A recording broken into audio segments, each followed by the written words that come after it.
ईश्वर पर विश्वास। एक बाबा कुएं पर स्वयं को लटकाकर ध्यान किया करते थे और कहते थे, जिस दिन यह जंजीर टूटेगी मुझे ईश्वर के दर्शन हो जाएंगे। उनसे पूरा गांव प्रभावित था। सभी उनकी भक्ति, उनके तप की प्रशंसा करते थे। एक व्यक्ति के मन में इच्छा हुई कि मैं भी ईश्वर दर्शन करूं। वह रस्सी से पैर को बांधकर कुएं में लटक गया और श्री कृष्ण जी का ध्यान करने लगा।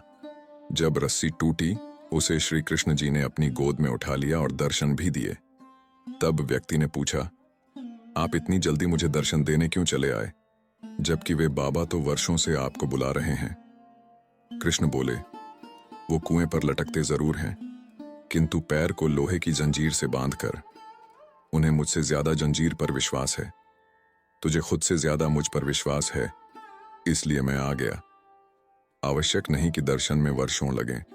आपकी शरणागति आपको ईश्वर के दर्शन अवश्य कराएगी और शीघ्र ही कराएगी।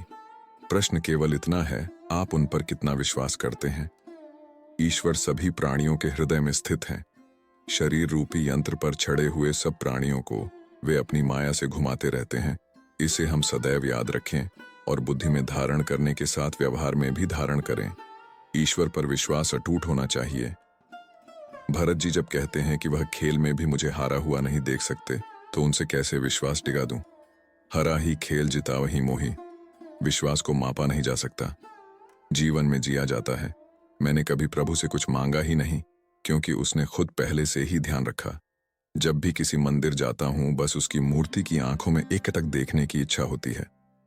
बचपन से ही सुंदरकांड और हनुमान चालीसा पढ़ने को मिली। बचपन में इतना उन चौपाइयों का अर्थ नहीं समझ पाया।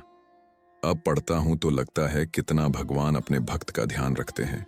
मेरा और मेरे बड़े भाई को एक सी परवरिश मिली, लेकिन वह अपने जीवन में उठ ही नहीं पाया और मैं बहुत उठ गया। ये किसका प्रताप है, ये इन चौपाइयों से जान पा रहा हूं।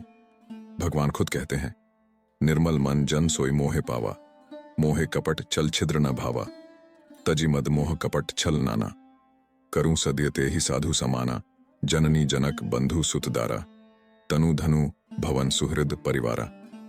भावार्थ, और मद मोह तथा नाना प्रकार के छल कपट त्याग दे तो मैं उसे बहुत शीघ्र साधु के समान कर देता हूं। माता पिता भाई पुत्र स्त्री शरीर धन घर मित्र और परिवार, इन सब के ममत्व रूपी तागों को बटोर कर और उन सब की एक डोरी बनाकर उसके द्वारा जो अपने मन को मेरे चरणों में बांध देता है, सारे सांसारिक संबंधों का केंद्र मुझे बना लेता है।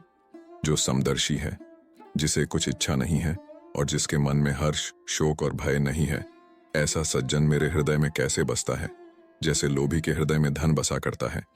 तुम सरीखे संत ही मुझे प्रिय हैं। मैं और किसी के निहोरे से कृतज्ञतावश देह धारण नहीं करता।